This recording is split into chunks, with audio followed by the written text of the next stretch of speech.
I'm in my prime like I'm Dion. Yeah, focused on the green like it's neon. Niggas claim they real, but I don't even see none. Out with your type, y'all some peons. I'm in the zone like I'm Deion Sanders. Got 21 just with me, no manners. Asking 21 questions, nigga Curtis Jackson. All of that talking, bitch, let's get it cracking. Yeah. Every time we have a moment to get better, we must maximize the moment. I expect that. Oh, my boy Mike. Welcome back to another episode of Sports Noise Media. We back in this thing, man. We've been on a little small hiatus, as they call it. But we back in this thing, man. We about to get to these topics, man. We got a couple of topics for y'all tonight. How you feeling, Mike, man? Man, got my bird, man, on, man. Rubbing my palms together. Ready to get it popping, man. You know what I'm saying? Been itching to get back on the screen, man. All good, man. With that in mind, we're going to start with your boys, man. The whole, what's going on with y'all, Mike, man? What happened with the Max Cosby deal? Man, hey, man. It's a lot of people mad at us right now. Ed DeCosto, our general manager, man, put a David Copperfield on that boy Max Crosby, man. To be honest, initially I was upset about it, man, because when we talk about Max Crosby, we talking about the top 3 premier edge rush in the game, man. And he a game changer, he a game record. Somebody that you need, everybody need on their team. The guy go 100%, 110%. One of the hardest workers in the NFL, man. So I was a little bummed out about it at first, being that I know what he was gonna bring, what kind of value he was gonna bring to our team. But man, when the smoke cleared, man, it seemed like we kind of came out pretty all right, man, better than what we thought. We got our draft picks back. We surrendered 2 first-round picks initially for him, which is something that we never do. We don't never. This probably was going to be the biggest trade in franchise history. Like, we don't even make trades like this. So I just think, man, we got out of character, man, and we pulled the trigger a little early, trying to get this guy. But we end up with Trey Hendricks, which we'll talk about later on. But we end up with somebody just as good as him, man, and a little bit more cheaper. Yeah, Trey Hendricks is a little bit more older and stuff like that. But the guy, man, you go look at the stats. He got more sacks than Max Crosby over the past couple of years. The guy led the league in sacks a couple of years, not too long ago, like a year before last. He's coming out for back-to-back 17 sack seasons. So, and we cleared up a little cap space with that, because we know Max Crosby, we was gonna have to be paying him like at least about $35 million a year. Yeah, so which is a pretty steep price. But like I say, he worth it. If you look at it, either way it go, we would have been good. But I think for the future and for the long haul, for what we're trying to do, I think we came out pretty good, man. You think what y'all did was on purpose?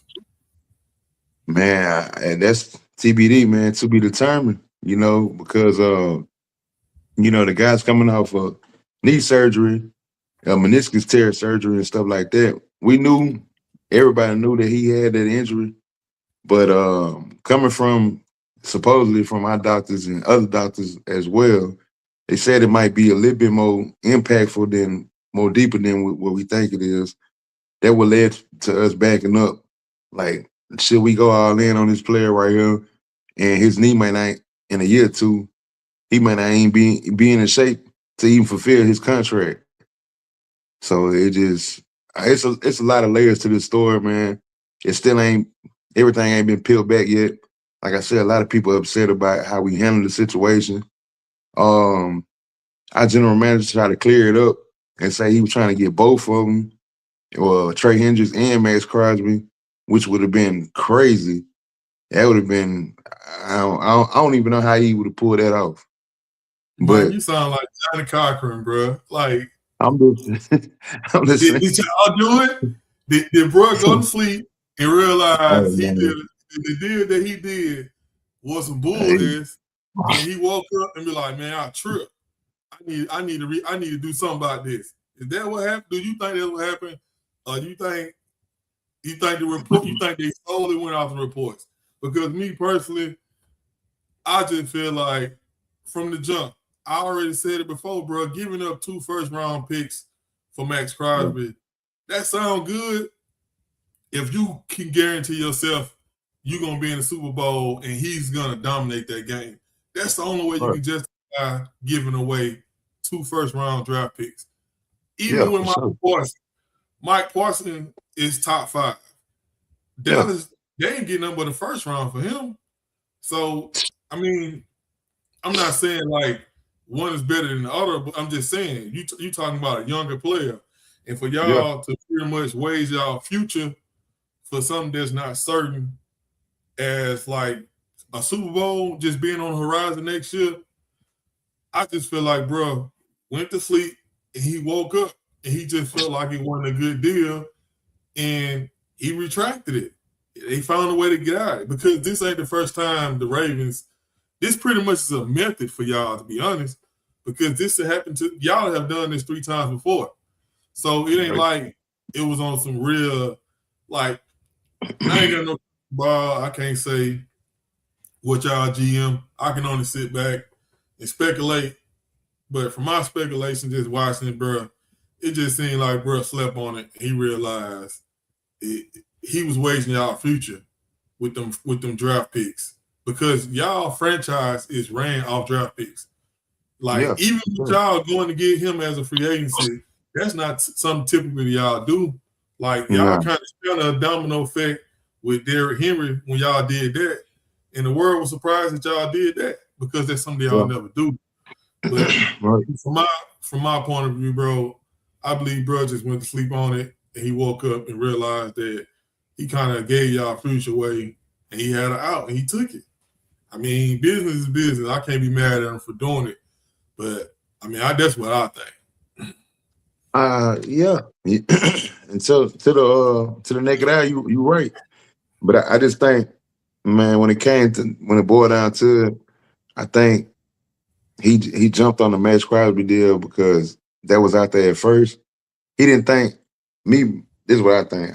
He didn't think Trey Hendricks was still gonna be available, bro. You know what I'm saying? After the first day. So after the first day of free agency, Trey Hendricks was still on the board. And they figured out, like, shoot, we can get in. And they had already been in contact with Trey Hendricks throughout free agency. So I guess they was expecting bro to be gone. Because from what I've been doing my research on, the coach was trying to get him. They was the closest team to getting him. So the coach whiffed. When the coach whiffed and they ain't come on the board, I guess we felt like, shoot, hey, forget what we got going on, man. Let's go and try to get Trey Hendricks. And then in the midst of that, we end up losing 9 players in free agency. Yeah. So I think that had a lot to do with it too. He seen all the players walking out the door. He seen all the players walking out the door, and he probably like, man, we can get this dude. He just as good as Max Crosby, if not better, in they eyes. And his production mode is more than Max Crosby. Let's get this dude and let's get our draft picks back because we're gonna need a restock. You know what I'm saying? Because we done lost 9 players. It wasn't 9 major players, but at the end of the day, 9 players is 9 players out of the team, especially if they played a role. You know what I'm saying? So I think that what it was. I think that's what it was. He had to reevaluate everything, man. Once he seen Trey Hendricks still on the board, man, and Trey Hendricks was the #1 free agent and all in free agency. So I guess he was expecting bro to be gone, Trey Hendricks to be gone, and he wasn't, and he jumped on it. So like I said, for the future, man, it seemed like he made a smart move, man. You know, a lot of people hate the move and the approach, but he did a smart thing, man. But only time will tell because, hey, you know, it's gonna be compared now. Trey Hendricks, Max Crosby, spotlight gonna be on them guys all season, man. See who gonna impact who on each team. Is Max Crosby have gone to tell and had 20 sacks, we gonna get criticized, bro, for that. So either way it go, man, we was gonna get some kind of criticism anyway. But I think bro did the right move in the end. You respect it? Hey, I wish he would have handled it a little bit better, but hey, man, I can't be mad at him, man. He's a general manager for a reason. He the reason why, it's the reason why he in that seat, and it's the reason why I'm in this seat. I mean, at the end of the day, man, it's the way he went about it. I respect what he did because his job was on the line. You give away them first round draft picks, you go into a team like the Raiders, them players gonna be starters. Yeah, and I'm guessing them players doing what they doing on the Raiders. Like I get where everybody coming from. It's the backdoor stuff with the failing the man, having the man come down to Baltimore and all that stuff. I can't respect that part of it. But the business part of it, you know what I'm saying, as far as him being like working for this franchise and it's just what he was gonna give away, bro. That's ultimately what it comes down to. The man was gonna give away 2 first-round draft picks, bro. That's unheard of for a defensive player, bro. That's not a quarterback. That's unheard of. And I just think, for sure. I just think the pressure of giving away 2 first-round draft picks, it was just too much. And bro did what he had to do, man. So, like I said, I salute y'all. Yeah. I think because, like you said, I told you it was too much anyway. When they did it, I told you it was too much. No, you did. You did. Giving up no 2 first-round draft picks though. What you gonna say though, Mike? Man, it's like you said, we did this before, but to piggyback out what you said when we said we did this before, every time we did do that in our offense, we got somebody better and they end up paying out being better, man. Like we did that with Ryan Grant a few years ago, the wide receiver from Green Bay. It was a situation where his ankle came up and we rescinded on the trade, but we ended up getting Michael Crabtree. Michael Crabtree came out, was even a better player. So man, we might come out on the grass is green on the other side. That's what they say, man. So we'll see how this gonna unfold, man. Man, you saying it like that make it right. Y'all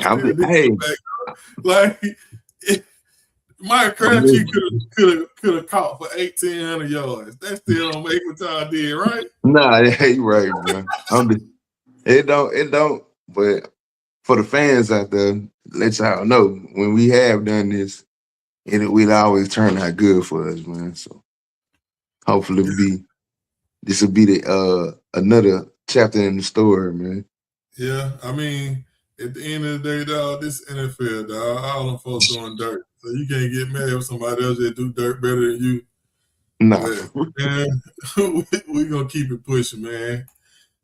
Next big thing, man, Kyler Murray signed with the Vikings, bro. Like, when I seen this, bro, I said the Vikings, they can be back to what they was before they let Sam Darnold walk. Me personally, I think it's a great move, man. Sam Darnold, they let him go for a reason. That man played like ass in the playoffs. He was horrible.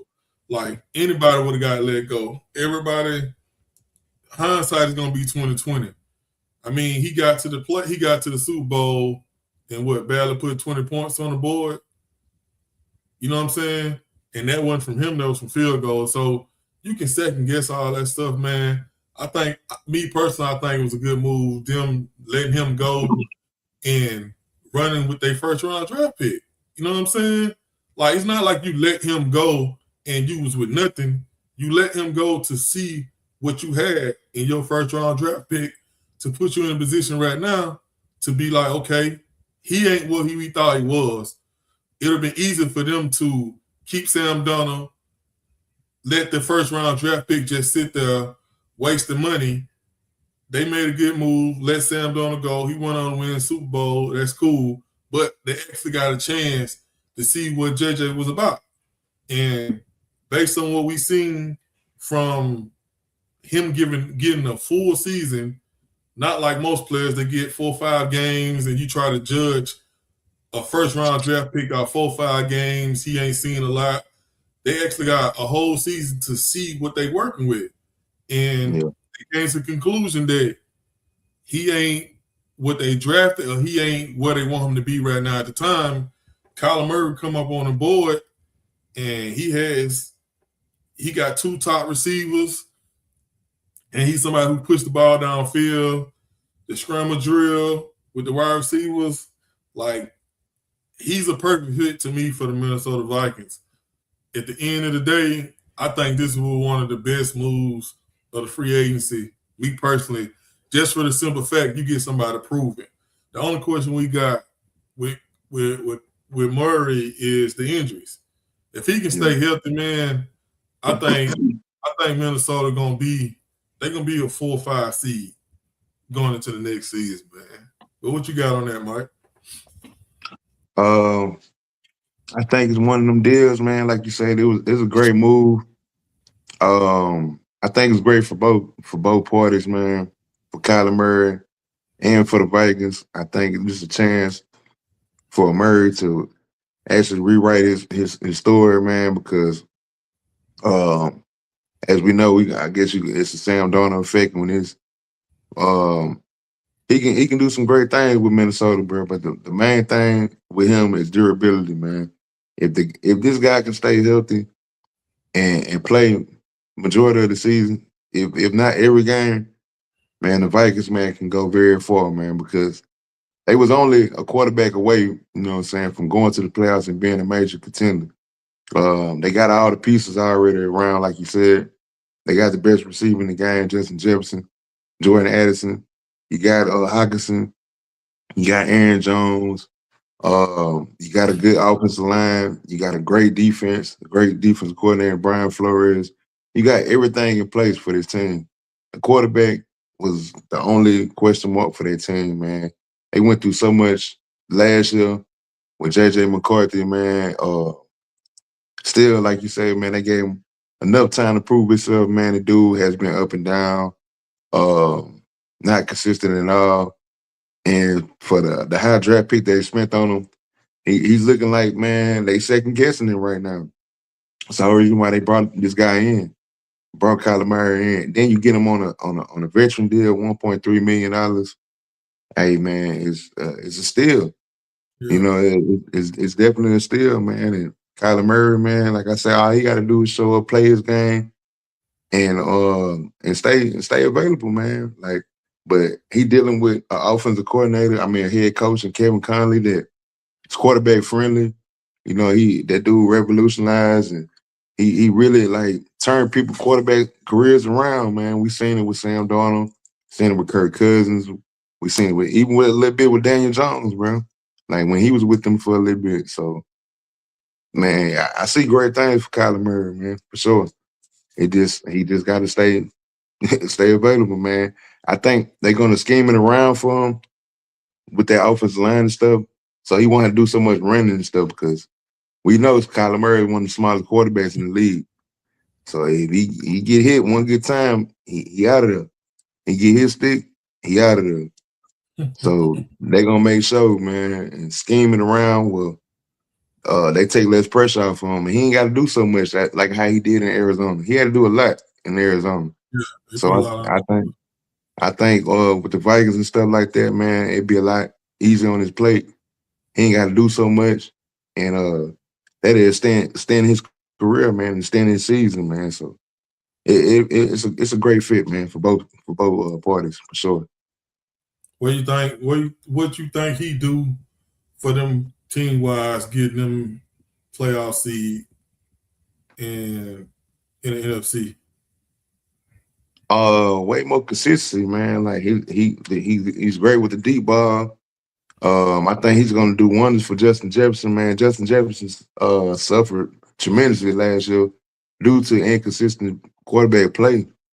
And we seen for the first time in Justin Jefferson's career that he was getting frustrated. He ain't even that type of player.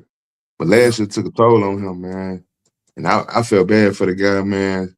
So I'm glad to see they bring somebody in that because that dude is must see TV, man, box office, man, for sure. So for somebody to get consistent quarterback play out of him and do what's right for Justin Jefferson, man, I think it's gonna be great for him, man. And Where you think this put them in the NFC though? Because they was borderline playoffs last year, right? For sure, yeah. So I look based at on them. the landscape of the NFC, all they really need was a quarterback. Anyway, Right. it's been a lot of moving pieces. Where you got them at? I got them in the middle of the pack due to the fact that division is still tough as hell, man. You got the Packers, you got the Bears, and you got the Lions. It's gonna be a barnyard brawl, man, in that division, man, between all those teams. But I definitely got them boys, man. Definitely like you say, 5 or 6 seed for sure. They can get in. Definitely they can get in. Yeah. I think they're gonna jump Detroit based on what they lost. But I mean, we'll get into that couple topics. But let's go to this. We got some news today. Water. I called you and told you, like, they got a fire sale going on in Miami, bro. They probably gonna get rid of Water. And you was like, Water, bro. They just gonna leave my boy over there, Malik, just twisting in the wind. I was just like, bro, I just think they're on a whole new rebuild. But man, him going to Denver, man, being him and Collins, and that's really the only thing that Denver needed, man, to kind of push them, like, to be more consistent on offense, because that's pretty much what was going on, man. Like they was always playing comeback ball, so it's like I think he's going to stretch the field, and he's going to open up the running game for them even more, man. I just think, man, the AFC is gonna be crazy next year, bro. It's gonna be crazy. Like everybody's loading up. You know what I'm saying? I know we talking about Water, but like just run off some of the things you think is gonna happen in the AFC. Some of the teams, what they got and what position they put them in. Because, bro, it's gonna be a real deal shootout. Man, that AFC looking like the West in the NBA right now, man. But like for real, that AFC is tough, man. I just think from an overall landscape, man, from this free agency, which we're gonna touch on, later on, but it's gonna be crazy, man, on both sides, bro. But that AFC, man, like you said, and we ain't even got to the draft yet, man. So, man, it's crazy, bro. Like with this Water, this huge, bro. I ain't gonna lie. When I seen that this morning, I said, man, this huge, and it's crazy because the Broncos was the one team that didn't make no moves in free agency. They was the only. They was the only team that didn't make no moves. Bro, one of the topics was gonna be like, was the Broncos one of the biggest losers based on being in the championship game and not adding nothing to get them over the hump, bro. Nah, for sure. When I seen this, I was just like, well, I had to delete that topic right there. Yeah, I definitely had that wrote down, but I definitely bought it up and threw that in the trash when I seen this. Because it changed everything, man. Like you say, it's opened up so much for their team, man. They did retain a lot of their players on their team. I guess they felt comfortable with the team they had because they was a couple players away from going to the Super Bowl. Injury away, bro. Yeah, injury. Yeah, let's be real. If Bo Nix would have played, they would have went to the Super Bowl. Yeah, they would have went to the Super Bowl, bro. They would have went to the Super Bowl. And who's to say they would have, beat Seahawks? I don't know. They had the defense, bro. They had the defense. Yeah. Hindsight 2020, but I had my money on them from the simple fact that I don't trust the old buddy. And that was the type of defense that would have put pressure on him, because you got to think about it. He didn't score till late. The first, all the way up into the fourth quarter, it was field goals. Right. So and the Patriots couldn't get nothing. They have no offense generated. So yeah, man. Like I said, hindsight 2020, man. But man, it's the Patriots. Like that's another episode right there. But I don't see them Man, getting back to where they was, bro. I love the move, bro. I ain't gonna lie. You pair him up with Cortland Sutton, bro. Sutton, Man, which is a big time player, but he was their only really offensive threat. yes. So to really, put Jalen Water next to him, which is so dynamic. We seen what he like when bro. He a deep threat. He a right. raw runner. Like He can do everything. Yeah, he got a bag, bro. He got a bag for sure. And we seen what he like when you put him next to another good receiver when he was with Tyreek Hill. So man, with that defense that they got, which I think is one of the best in the league, man, and one of the best offensive minds in the NFL with Sean Payton. Man, it's a lot, man, to be scared of, man. If you're facing these guys, man, because they can beat you in so many ways now. And this expands Bo Nix's game as well. You know what I'm saying? Yeah, So it's gonna help him out tremendously, bro. Like help it's him gonna out, help him man. out a lot from the simple fact that Water understands defenses. So Right. Bo Nix is a running quarterback, bro. Right. And he was already Tua was sort of a running back. Like he helped Tua a lot coming back to the quarterback, understanding what the defense is doing, understanding the way he's rolling out the pocket. Like, man, Bo Nix is a scrambling quarterback with him. Like I said, bro, this put them back where they was. Like a lot of teams in the NFC, it's gonna be kind of a shuffling type of deal for his teams. But what Denver did last year and what they just did by adding him, like they one of the teams is not going to get shifted around. Other teams is going to get shifted around them, but for them to get shifted out of their spot, like being one of the teams to beat number 1 seed, like I can't see them getting shifted out of their spot. Like to me, they the team to beat, man. Like I know it's early to be saying that, but if I'm just looking at the landscape of this, something that Buffalo should have did. You know what I'm saying? Like I get the trade that they did with Chicago, but it's something that Josh Allen really needed a number 1. But I mean, only time gonna tell. But Denver in a good spot, man. We're gonna stick with these Miami Dolphins, bro. Miami Dolphins gave Malik Willis a bag, man, to become the future. Man, he was drafted by Tennessee, man. Things didn't work out too well. I don't think they really invested enough time because Vrabel was at the end and he had to win, and he was just trying to go with what he had. But Malik Willis, he went to Green Bay, learned some stuff, man, played really well. When his call was called, when old buddy got hurt. So, like, at the end of the day, them giving him the money based off what he did in those couple of games when Love was hurt. I mean, this ain't the first time this happened. We've been seeing so many quarterbacks, man, that revitalized their career by playing good when their number was called.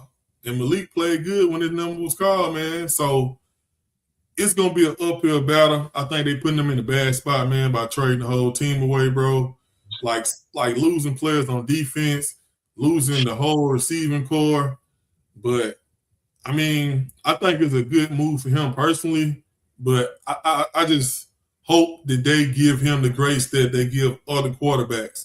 You know what I'm saying? That's in the same position that he in, because bro, real deal is working with nothing.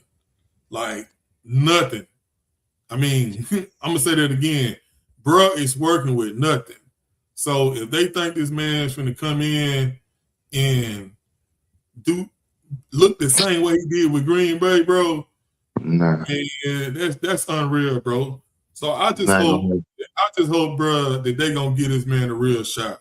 As of now, it's a good thing for me because they draft in front of Dallas. We 13, I think they 12, and they need a wide receiver. So that's a good chance that one of them good cornerbacks gonna fall to us, bro. So that helps us out a lot. But I think they're 11, bro. 11, so Dallas 12, yeah. So yeah, so they gotta get a wide receiver. They ain't got no Oh, yeah. choice. Nah, for They ain't sure. got no choice but to get a wide receiver, bro. If they get Yep. anything outside of that, man, bro, they setting bro up for failure. But like I said, it's a good move for him, bro. I'm happy that he got paid. You know what I'm saying? He was a high draft pick, man. He didn't really get a shot in Tennessee. So, I mean, I don't really know how to call it, bro. I just hope they give him the time. Yeah, yeah. Man, my take on it, bro. But before the Jalen Waddle trade, I was like, all right, he all right. You know what I'm saying? He might do something. But like you said, man, they stripped the cupboard. They left the man. I feel like they leaving for dead right now. For sure, man. It's a good. He got a good contract though. Yeah, It yeah, worked both ways. He got a good contract because they didn't break the bank with him. They gave him a modest contract. They gave him a 3-year deal. Um, and it went. They ain't really break the bank, man. So I just think, bro, this first year is gonna be hell for him, bro. Pee-wee hell. It's gonna be hell, man. In the words of Vince McMahon, he got no chance in hell, man. Right now, you know, he got no chance. He got no chance right now, man. And man, it's crazy. They running back. A-Chain, he pretty cool. He pretty good. He's solid. But that's it, bro. Like you said, that's it, bro. That's it. The O-line sucked. The O-line was already a problem. Right. That's why Tua in Atlanta right now. All right. The defense got stripped. You know what I'm saying? Got stripped of all their playmakers except one. You traded away Mika Fitzpatrick, you got rid of Bradley Chubb, got rid of Jalen Phillips. Man, it's just like, bruh. All you can think of is hey, it's a hell of a town to be partying in Miami. You know what I'm saying? But from a football standpoint, man, you screwed, bro. You definitely screwed, bro. I think, like I said, his first year gonna be hell for him, man. I'm glad that he getting his opportunity. You know what I'm saying? Because what he showed in Green Bay was light years ahead of what he did in Tennessee, man. So the guy has been showing a lot of progression, a lot of growth.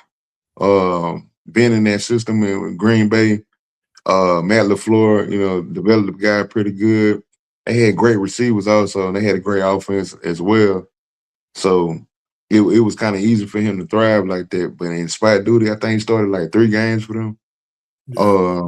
But the games that he played in, especially I can say against us, against the Baltimore Ravens, he showed that. I remember watching that game vividly, bro, and watching it like, damn, Malik Willis doing his thing. Like, he killing, bro. He was going through his progressions, bro. Like, he was killing, bro. He was killing us. So it's good to see bro get an opportunity. But man, did he go into that blindfolded? And that, yeah, man. I bet you if they would have told him that they were gonna trade Jalen Waddle and stuff, he probably would have rethought the situation. You know what I'm saying? He probably would have thought it. He probably would have went somewhere else. You think Miami was the only team that called? Because we got the Raiders, we got they won. You don't think it so? wasn't. Nah, because Arizona was definitely looking at him too. So Arizona, I thought he was going to Arizona. I really thought that where he was going. I thought he was going to Arizona. I thought that would have been a great fit for him. Yeah. Yeah, I thought that would have been a great fit. But you think Miami offer more money? That's why he guarantee money. Yeah, for sure.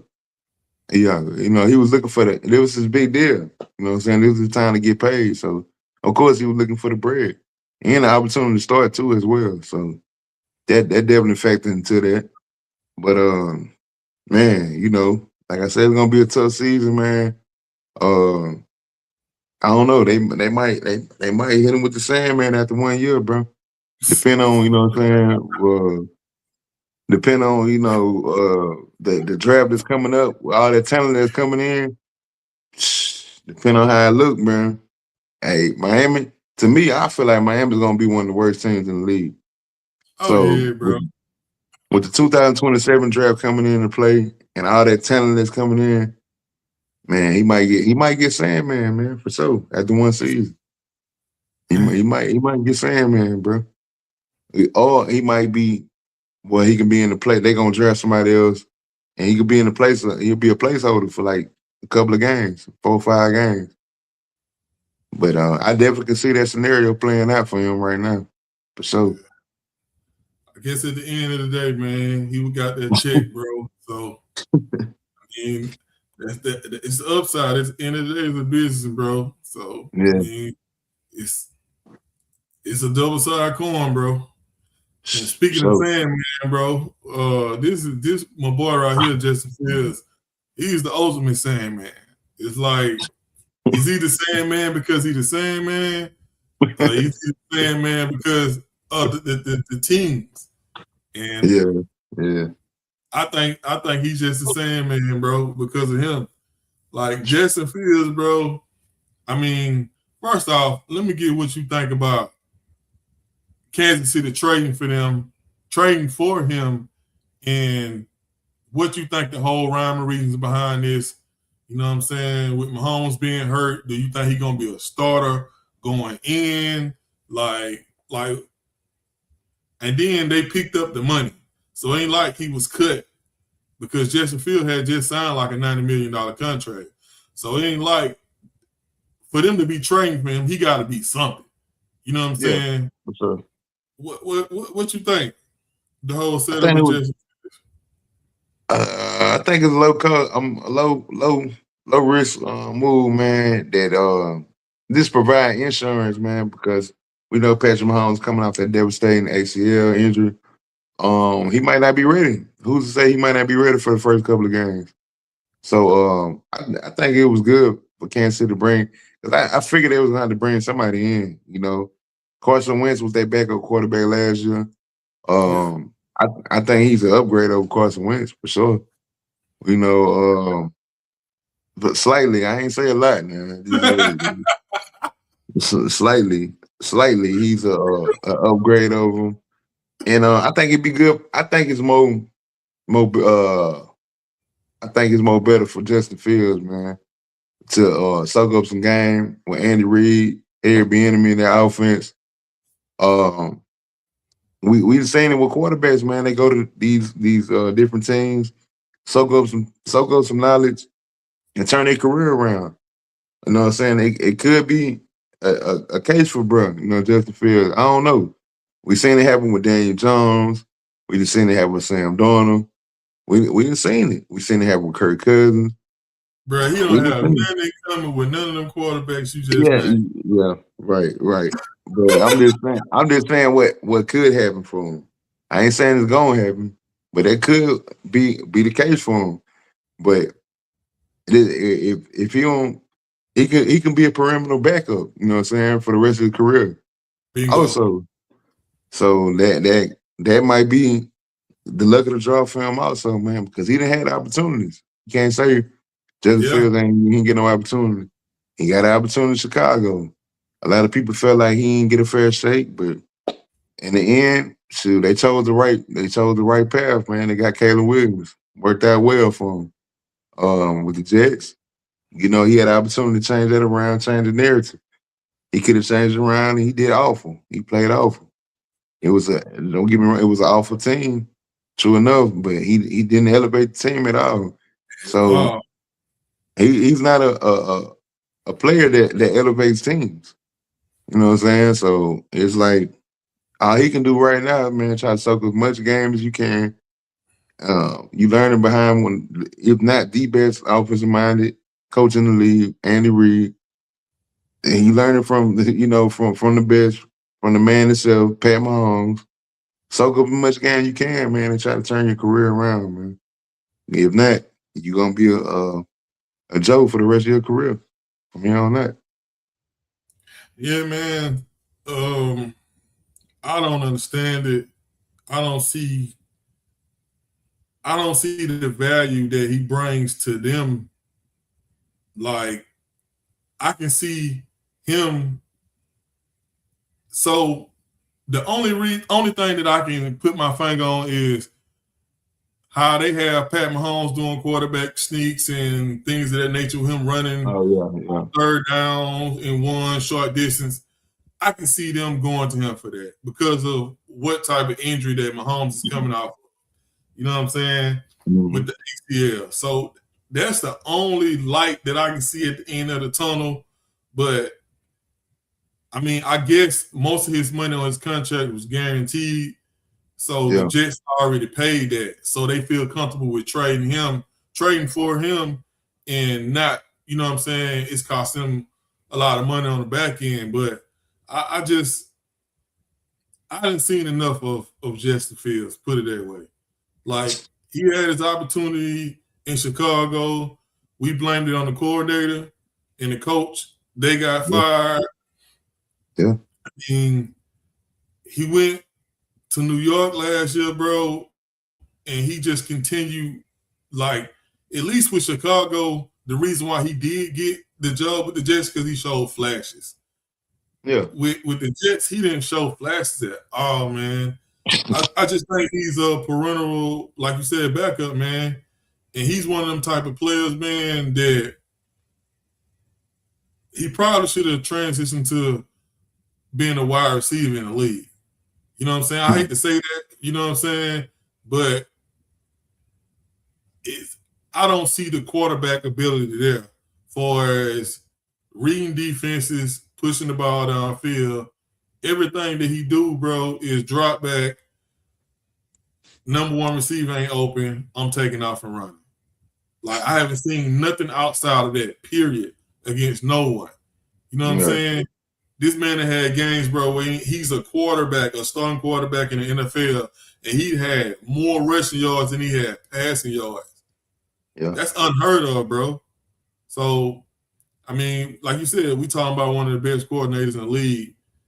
I mean, not just the league ever. So, if anybody can do something with him, it's Andy Reid. So, I guess we gon' only time will tell, you know what I'm saying? Like I said, Andy Reid's one of the best coaches, coordinators, whatever you want to put him at, that the league's ever seen. So if anybody can put him in position to win, it would be Andy Reid. So for sure. I agree. Let's get to this next one, man. We gonna run with this, man. Sonic and Knuckles is no more. It was a good duo for a long time, man. Them boys, they caused the league havoc for a while. But he went to a team in the Texans that he's gonna be pretty much the starter, and that's something that he got sound bites all over the league, you know, all over the internet, with him wanting, like, that's pretty much what his vision for himself has been. And I think it's a good move for the Texans, and it's a bad move for Detroit, for the simple fact that was Detroit bread and butter. Like, get a 2 touchdown lead, man, and just hand the ball off for the rest of the game, bro.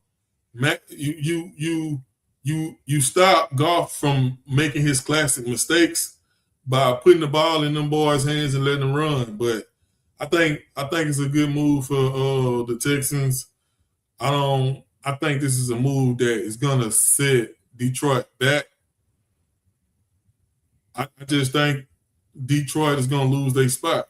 They had their time. They made it to the conference championship, but you know, them ones closed real quick. And I think this is the first domino effect of their window closing.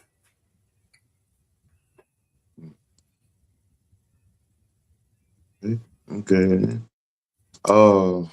Man, I think it was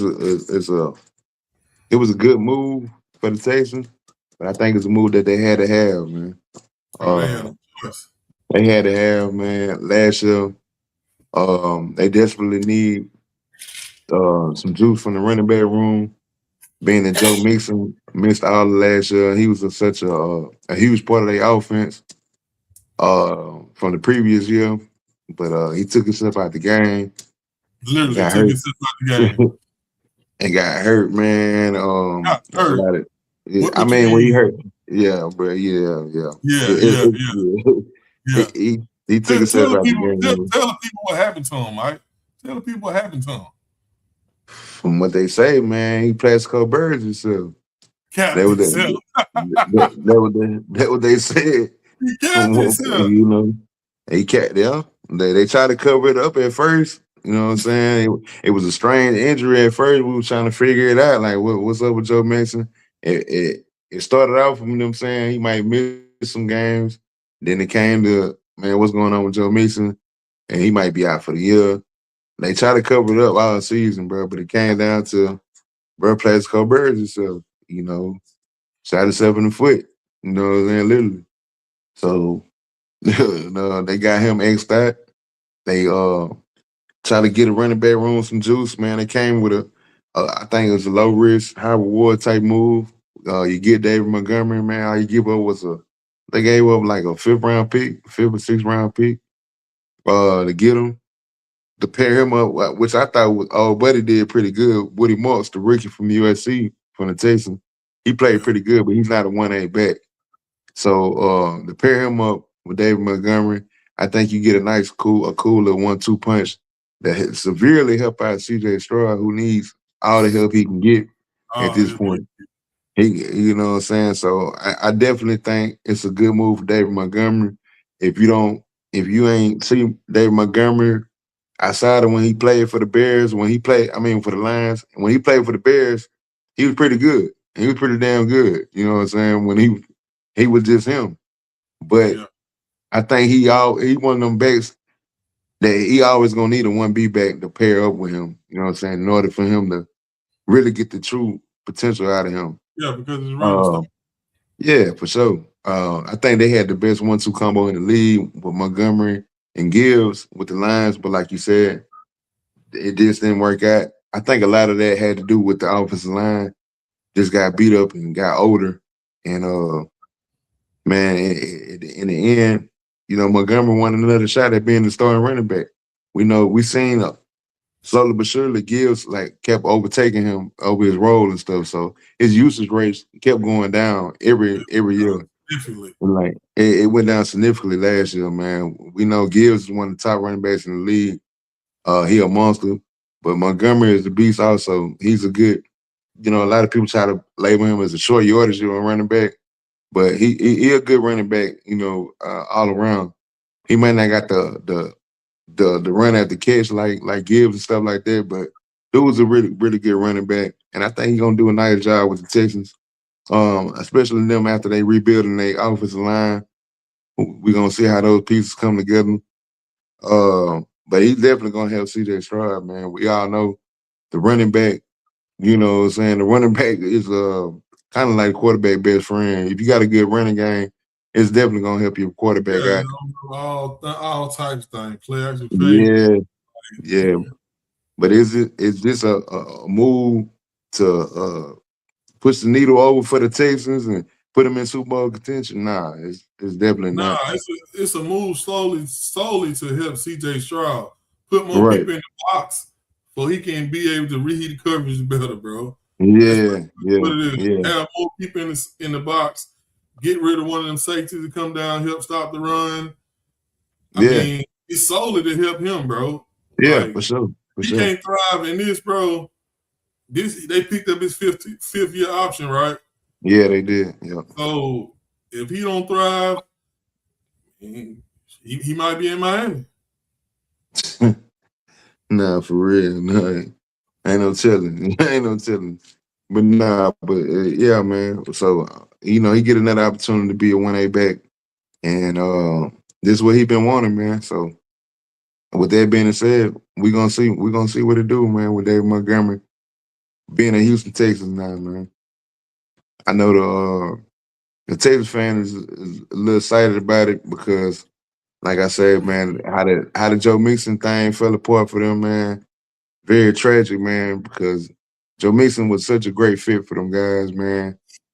And he was doing good, bro, till this happened, bro. But Yeah, catch out the backfield, bro. Like you actually seeing his worth by how yeah, bad CJ played this year. for sure, You know for what sure, I'm saying? for sure. And when he came in the league, bro, people didn't even want him in the league based on the things that he Yeah, had he had a lot going of on. off the field. Yeah, Yeah, he had a lot of off the field stuff, bro. Bengals gave him a chance. He proved himself by actually being good. You know what I'm mm-hmm. saying? Because he was on thin ice. He actually Yep, played good. He earned what he got in the league. And for right. him to put himself in a situation like that, you know what I mean? You don't know what would happen if he'd have been there with CJ. But I mean, at the end of the day, CJ still got to play better, though, man. Yeah, it's all on CJ for sure. Yeah, your boy, Hollywood. The Eagles, what they be saying about them rich folks? The rich just keep on getting richer, bro. Yeah, Like it's a good move, bro. It's a good move. Like I don't see nothing. I don't see no downside to the move, bro. If he play yeah, good, he play good. If he don't, he don't. It's really not gonna. It can only do good for Philly. You know what I'm yeah, saying? This is yeah, a situation where it can only do good for Philly. Like yeah. if he come there and don't play good, it ain't gonna upset the apple cart. I do think it could be a potential move for to get rid of Brown, but to replace Hollywood with Brown, I don't see Man, that's not a good. I mean, that's not a swap at all. You know what I'm mm, saying? So I just think it's a good addition. You know what I'm saying? Oh, I mean that's pretty much it's something that we talking about because it's something just happened.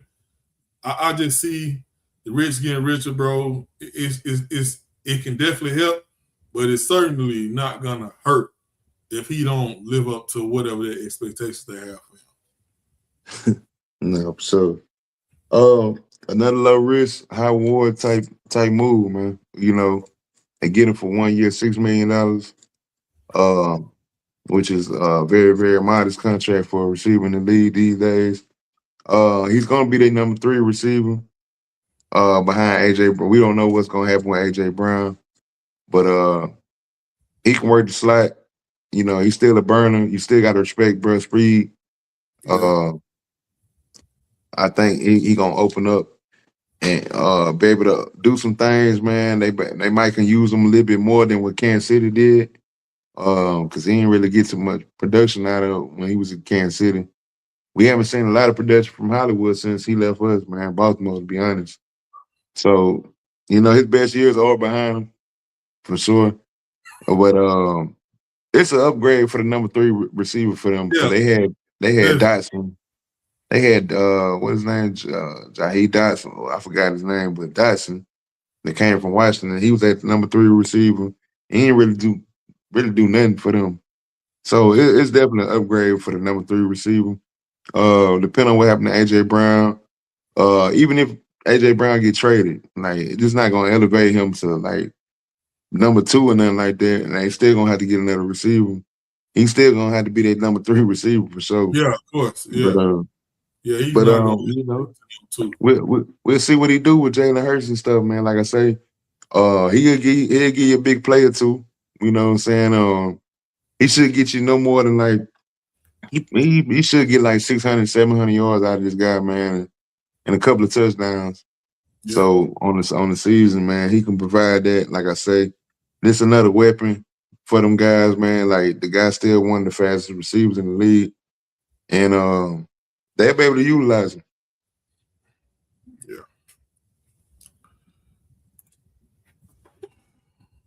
Weak draft, dude. Like this has probably been one of the biggest free agency frenzies that we didn't see in a long time, like a Mm-hmm. very long time. And all that's all because of the that we got coming up.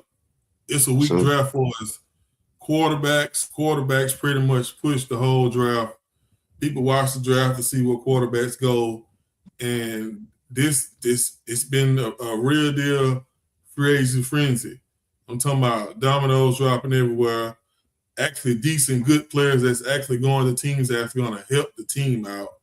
Like it's been a good year for free agency. I like I said, I can't remember no time when free agency was booming like this, man.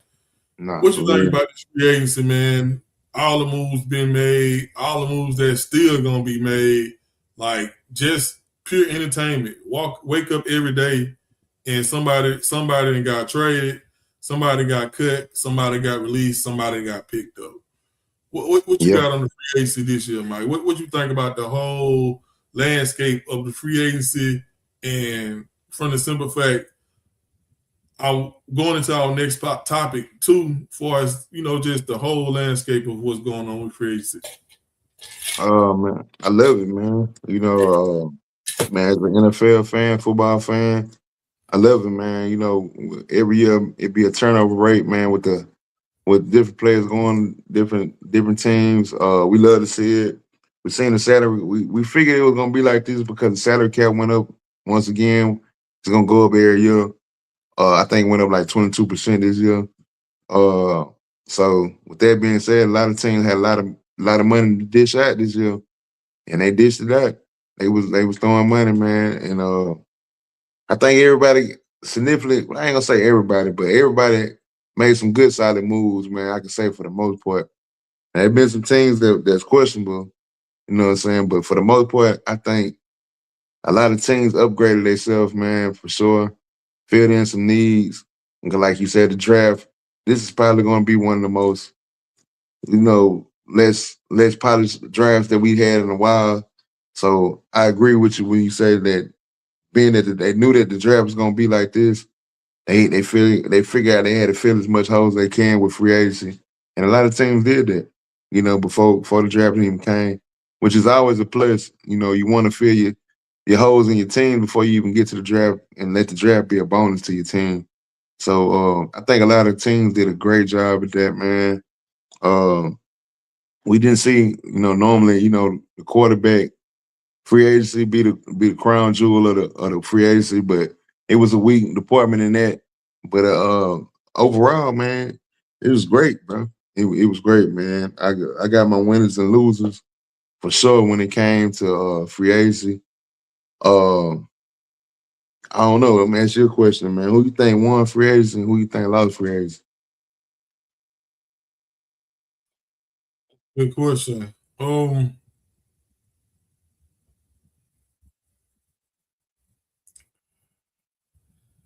mean, that Water trade, bro.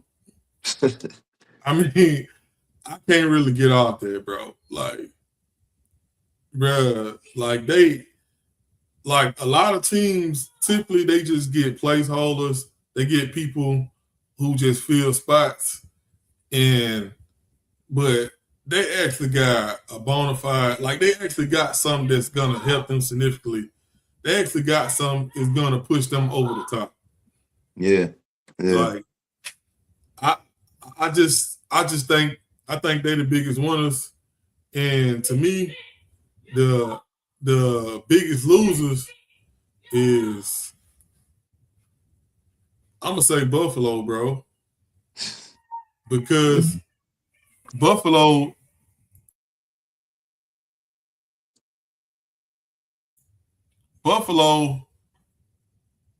I mean, the way they pump up Josh Allen, bro, like, man, he need help, bro, and they didn't do nothing to help him, bro. Like, I just feel like Buffalo, because like the expectation for Buffalo is Super Bowl or bust, right? No, for sure. Yeah. So out of all the teams that's shaking and moving in the AFC, you know what I'm saying? You got what y'all did. Defensive player, keep y'all draft picks, y'all right there in the mix. Kansas City, they added the Super Bowl MVP. You know what I'm saying? With Mahomes coming back. Like, and more than likely they're gonna get Tyreek Hill. You know what I'm saying? Like Denver, just what Denver just did. Like, and even though New England didn't really bust no real moves, but they build a team and they play the way they play a certain way. You know what I'm saying? They play greedy ball. They not no team just trying to be finesse and all this, that, and third. They have a certain system how they play. That's how they play. Win, lose, draw. So to me, my biggest loser, bro, is Buffalo based on the expectations that they have for Buffalo every year. You know what I'm saying? We had to hear about Josh Allen every year. Not no knock towards Josh Allen. He's a good quarterback, bro. He top 5. But every year he's put on the pedestal for him to be in the Super Bowl. You know what I'm saying? And he ain't sniffed now yet. So it's like, man, you looking at these teams, bro, they're supposed to be in position that people putting on pedestals, like with y'all. Lamar restructured his contract. You know what I'm saying? Like, y'all busting moves. Like, I just don't see, based on, like I said, expectations. To me, Buffalo is the biggest loser, bro, because you fire your coach with, you see how the game went. It wasn't a coaching error. You know what I'm saying? It's you need ballers. You have no ballers on offense, bro, as far as pass catches. So it's like, I just don't see, like I said, to me, Buffalo is the biggest loser. And like I said, it's a whole bunch of teams, bro, that did absolutely nothing. You know what I'm saying? But as far as the teams that who we expect to be in the playoffs at the end of the year, that's going to make that a real Super Bowl push, not going to get in the playoffs by mistake, wild card, Buffalo the biggest loser to me, bro. Yeah, I mean, so you don't like DJ Moore trade, bro? Nah, man, DJ Moore been in the league, what, 9 years? like on real, bro. You taking a player, DJ. First of all, DJ Moore, he really didn't put Buffalo over the top, right? Like, he played good ball. To the Bears, the Bears. My bad. He didn't put Chicago over the top. You know what I'm saying? Like, I just don't see the DJ Moore trade, bro. And they traded for him. Like, like, it ain't like they just picked him up. They traded for him, bro. And they traded for him. They traded for him to be the number 1. Like, come on, bro. Like, DJ Moore, he's a solid 2. He is. He's a solid 2. But like I said, we talking about the Josh Allen ran Buffalo Bills. You see what I'm saying? Yeah. That's not gonna. That DJ Moore's not gonna cut it, bro. Like I said, he a good player, bro. He's a solid number 2, but we talking about getting you over the hump type player, bro. Like the Jalen Waddle, that's a type of trade that'll get you. And then they gave up a lot. I had to say they did give up a lot for Waddle. So, but I just don't see them doing. They can afford to do that though. Yeah, they can. But what we talking about, trying to get Josh Allen to the Super Bowl. Yeah. To make him be what everybody wants him to be. Mm-hmm. And you're not gonna do that with DJ Moore. You know what I'm saying? No disrespect to bro. You know what I'm saying? You just not finna do that with DJ Moore. Yeah. Like what you think? You think DJ Moore gets them any closer to what it was last year based on what all the other teams did that's in the top position? You know what I'm saying? What Kansas City did, what y'all did, what Denver did. And then you still have to worry about teams like New England. You still got to worry about Joe Burrow. Joe Burrow, they ain't finna just come out there and lay down. Yeah. And like I said, we people has called this man Superman. You know, that shit only works for so long, bro. You know what I'm saying? You gotta have that Robin. You know what I'm saying? You gotta have that Robin, bro. I would like to see, you know, Buffalo would have got somebody like Jalen Waddle or AJ Brown. something like that of that nature, I think they would have been a move the needle type move. But like you say, DJ Moore, being that they don't have no receivers though, they had to get somebody. So Yeah, they had to get somebody. I'm not knocking for that. I'm just saying every year they talk about Buffalo and Josh Allen like they up next. You feel me? yeah, for sure. For sure. And that's why I say they're the biggest loser, because they've been on deck for a minute. You know what I'm Yeah. saying? Like when y'all had y'all battles, they had their battles with Baltimore, and then they finally got over the top and beat y'all. You know what I'm saying? Yeah. When that happened, Josh Allen was supposed to be next. Yeah. And he ain't been next. And like I said, you take the whole, and this is why I'm just going on a tangent about this. It's for the simple fact that they gave him, he had every reason to get to the Super Bowl last year, bro. He had every reason, bro, to no Mahomes, you know what I'm saying? No Lamar, bro. Yeah. And what's crazy about that, bro, wasn't nobody gonna knock him if he won the Super Bowl by not going through the gauntlet, bro. Yeah. You know what I'm saying? Wasn't nobody gonna knock him. So that's what I'm saying, bro. He had everything he needed, bro, to get him over the top, bro. Like, far as last year. And you telling me all these other teams is getting better, and you telling me you add DJ Moore, like, come on, bro. Like, if you think about the receiver, like when Stephon Diggs was when he was a top 5 receiver. He elevated them boy. Exactly, he elevated them, bro. That's not DJ Moore's not finna elevate them, bro. They got receivers issues already. Yeah. You know what I'm saying? Like that's a major thing that they need to address. You know what I'm saying? And they pick it late in the draft. So we already talked about earlier, it's a weak draft. So any wide receiver they got any type of sauce on them, they going early. Yeah. So the only, like you said, the only thing I see can save them is they trade for AJ Brown, something like that. But outside of that, but they not gonna do that because they not already traded draft picks for DJ Moore. They got nothing in the equation with that. Exactly. The next best thing is the draft. But you drafting so late, all the wide receivers that's sauced up, they going early, bro. We just talked about it. The first, what you think Miami finna take? A wide receiver. Yeah, for sure. Like, and we got teams that actually need wide receivers in the league. You know what I'm saying? Typically, you'll see. Yeah, exactly. Typically, you'll see a number one wide receiver go early, and then they pick up at the end of the first round, and they just go on a tangent of wide receivers getting picked up. But the draft is so weak this year. We looking at offensive linemen, and we looking at skill players going early. You know what I'm saying? Yeah, it's only projected to be what 3 first-round wide receivers.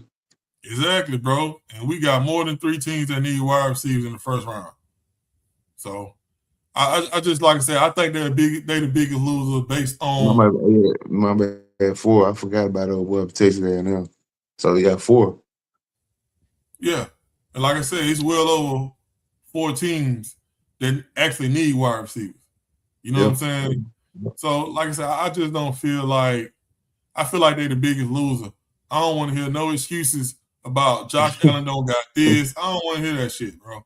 I just don't want to hear it, bro, because like I said, bro, for all the quarterbacks, like you take quarterbacks like Dak, you take quarterbacks like, you know what I'm saying? Even Lamar, you know what I'm saying? Before, like y'all fought like hell to stay where y'all was at and to try to make it to the tournament. But like all these quarterbacks, bro, that missed their opportunity, bro, when the season come up next year, bro, I don't want to hear nothing about, you know what I'm saying, it's hard, we don't have this, because everybody had their opportunity, bro. Yeah. Yeah, man. What you got? What you got for the biggest loser? The biggest one of the biggest. My biggest losers, man, you know, I got a couple teams, man. Packers definitely one of them, bro. I feel like the Packers, man, they lost some pieces, bro, and they ain't really do too much on both sides of the ball, man. They lost some defensive players, a big pieces of their defense. They lost Romeo Dobbs, man. I think by them losing Romeo Dobbs, they left tackle. That's gonna hurt them. I think they gonna go down, man. They gonna go down a notch in the totem pole. Uh, it's gonna be a difficult year for the Packers, man. My other big loser, man, is the coach, man. Coach, man. Danny Dimes. It's very, very, very puzzling, man. You give Daniel Jones, man, 2 years, $88 million is freaking crazy. Even though he played his butt off, bro, and he was a major fit. But I would have just rolled with the franchise tag with him, bro. I would have just franchise tagged him, see if he can duplicate what he did last year, bro. And then on top of that, he coming out 2 back-to-back injuries, bro. Yeah, man. It just that was You strange. talking about Achilles, bro. This man tore his Achilles.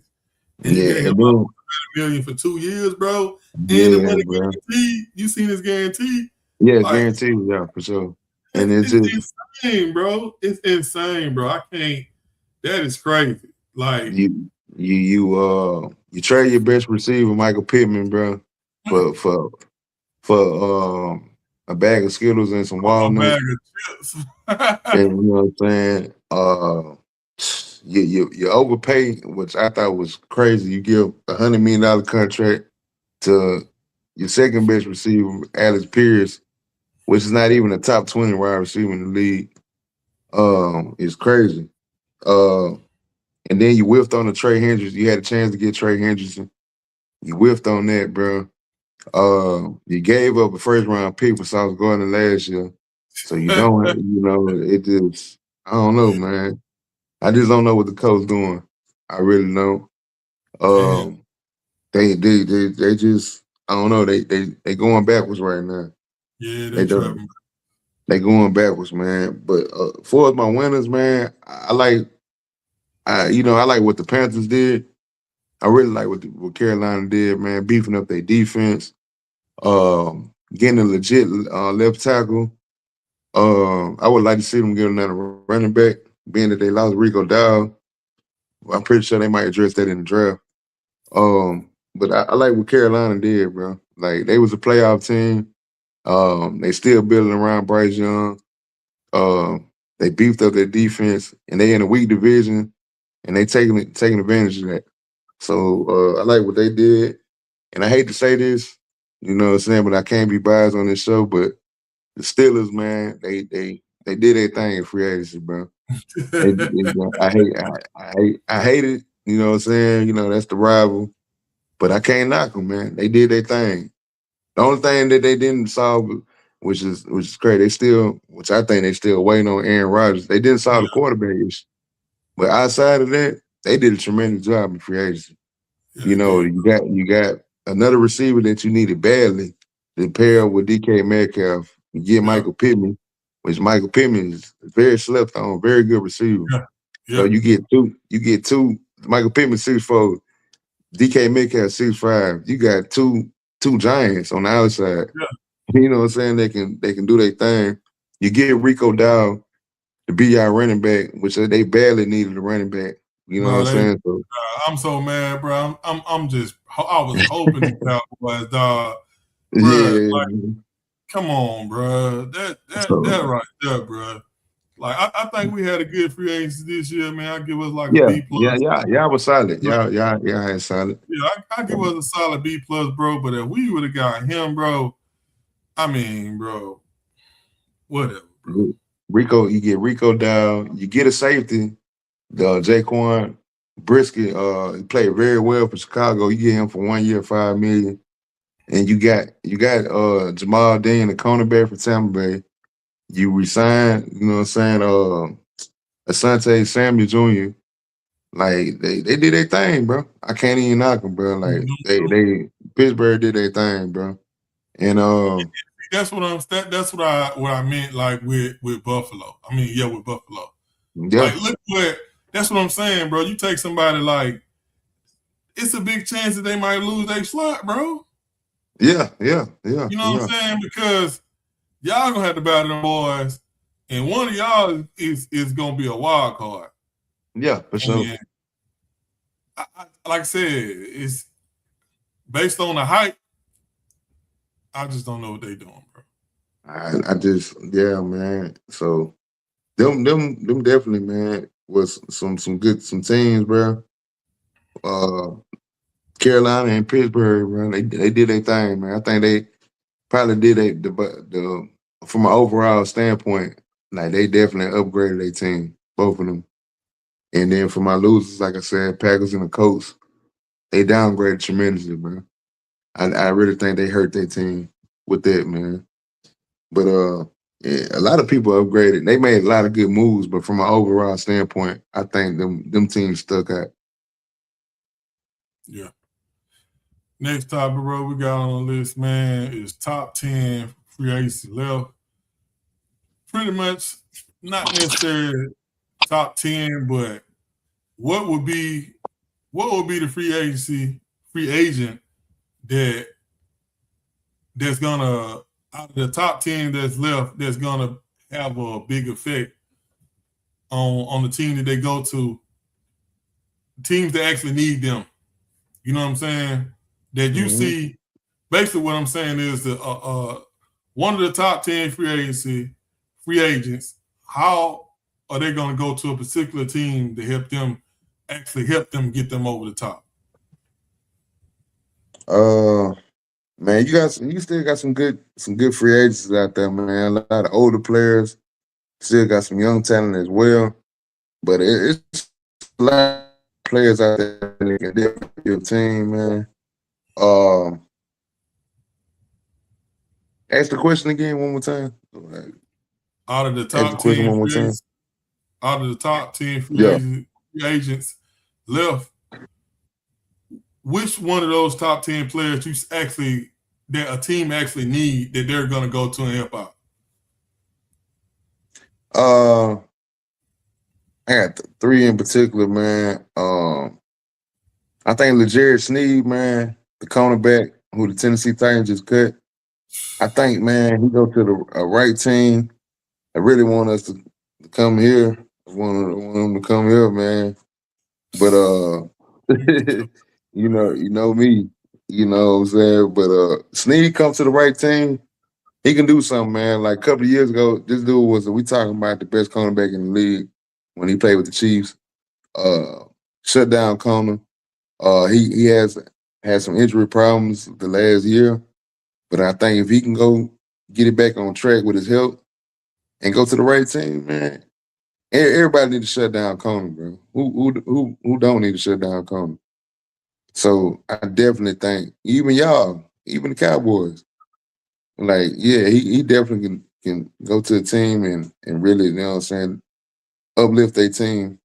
I think, I would say Tyreek Hill, Stephon Diggs, because they got the name.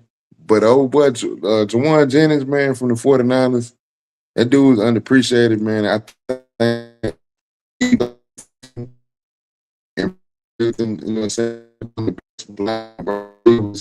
so I think he can help also. You get somebody like the tight end from Cleveland, it's a hybrid tight end, to go to. I think that dude, man, can be a serious weapon for any team. These days, tight end, especially tight end with the athleticism have, he can be a true weapon for any team. You breaking up. Okay. I'm good. Yeah, you good. Yeah, he can be a weapon, bro. He definitely can be a weapon too as well, bro. But it's still, you got people like Joey Bosa out there. You got some players out there, Clowney and Rodgers, Kirk Cousins. But them three guys in particular, man, I think can really uplift the team though. So, I mean, it's the reason why a lot of these players left right now, bro. people gonna try to address what they need in the draft. A lot of these players, bro, they either coming off injury, off the field stuff, a whole bunch of little stuff going on. Older players, but me personally, I would like to see Kirk Cousins go to the Raiders. You know what I'm saying? Like, I think they had it's just Kirk Cousins, when we go to teams, he actually played good that first year. You know what I'm saying? That ain't nothing big as far as what we talking about. But I love to see Kirk Cousins go to the Raiders. I feel like the Cheetah, if he goes to Kansas City, bro, he's going to put them over the top. I think he's going to come back like 85% of what he used to be. I think with the chemistry where he got Mahomes, I just think that's going to be a big deal. And it goes back to my point when we was talking about the biggest losers. Like, everybody in the AFC, bro, the big dogs they trying to do something. And Buffalo ain't trying to do nothing, bro. But, yeah, I mean, like I said, the free agent, I feel like it's a top 10 list at this point in free agency for a reason. Them players, they going to have to wait it out. But the two players I feel like that'll go and help a team immediately would be Kirk Cousins probably going to the Raiders and Cheetah going back to Kansas City. Like, that's them the two players I see that'll go to teams and help them out, man. But yeah, man, we're gonna get into this last topic, bro. Bam. Why everybody hating on Bam? Bam dropped 83 points last week, man. People got issues how he got the 83. I mean, this man playing against people that's making 20 million, 30 million plus, bro. He dropped 83 points, bro. I don't see a damn thing wrong with that. Like, he got a lot of his points from free throws, but he had 40 points going into the second half. Like, people want to complain about him getting 83 points. And then you got a lot of people, like, they love Kobe so much, bro, to where they unreasonable saying that this man should have took himself out when he got 81 points. Like, that shit is crazy to me, bro. Like, I just like what bro did, man. You know what I'm saying? I don't got no problem with it. I just been seeing a lot of hate on the internet, people talking crazy.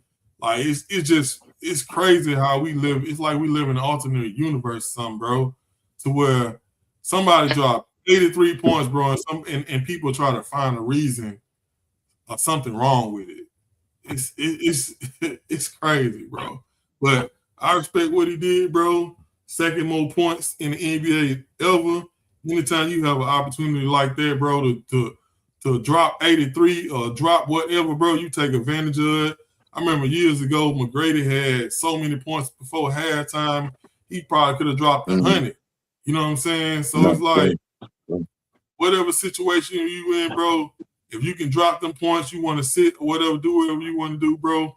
The ball is literally in your court, bro, for you to do whatever you want to do. And shit, Bam did what he wanted to do, and he dropped 83 points, bro. Yeah, man. Hey, I gotta agree with you on that, man. Like, how can you hate somebody that made history like that, bro? Like, it don't matter how you cut it, and you cut the pie, it's still a goddamn pie at the end of the day. So, you know what I'm saying? Like, you can say, oh, he played the Wizards. Oh, he had too many free throws. Bruh, everybody played the Wizards, bruh. Now, you know what I'm saying? Like, everybody played the Wizards. Exactly, bro. And everybody got a shot at the Wizards, bro. Yeah, bro. So, they can miss me with the Wizard talk. Like, everybody played the Wizards. So, shoot, they get thrown out the window. For him having the free throws and stuff, they fouled him. You know what I'm saying? He getting to the line. What you want him to do? Man, bro. What you want him to do, man? What I don't get it. I don't get it with that, man. Yeah, he only took 7 3. What he had, like 7, 8 threes? But he's not a 3-point shooter. I guess he's a 3-point shooter, bro. Yeah, I guess it might be the way he got it. You know, bro, just scoring. You know, he got that 3. Bro made history. Got the second most points in NBA history. Look how long it been since we seen 81, the 81 from Kobe. We ain't probably gonna see this for like another 20, 15 years. Hey, see history. Bad, Mike. It's good. Boy, you like a damn New Orleans mannequin. Oh man, I'm frozen good. I'm back in the game. Yeah, it's like you on Bourbon Street, my boy. You working out, you good, Oh, man. you good. Yeah, man. So yeah, it's history in the making, bro. If Luka would have scored that, we probably wouldn't got this as much criticism if it came from Bro, Luka. you want to get the damn criticism, bro. You want to get yeah. So I guess being that nobody look at Bam as a scorer, people just puzzled, bro. But he did it, and I Ain't nothing to salute be Bam. about. Yeah, I salute the dude, bro. He did his thing, he made history. And if something gonna be talked about for a long time, bro, you can't, you know what I'm saying? Number like they say, man, men lie, women lie, but numbers don't. And shoot, 83 points, shit, ain't nobody lying about that. So Man, shoot. you made a great point, bro. A lot of people played the Wizards and they had a chance to do what he did and they didn't. Yeah, exactly, bro. So I'm gonna keep it short and simple, man. Double salute to Bam, bro, for making history. And man, keep doing his thing, man. Hey, and as a true fan of sports, it was a sight to see, bro. For sure.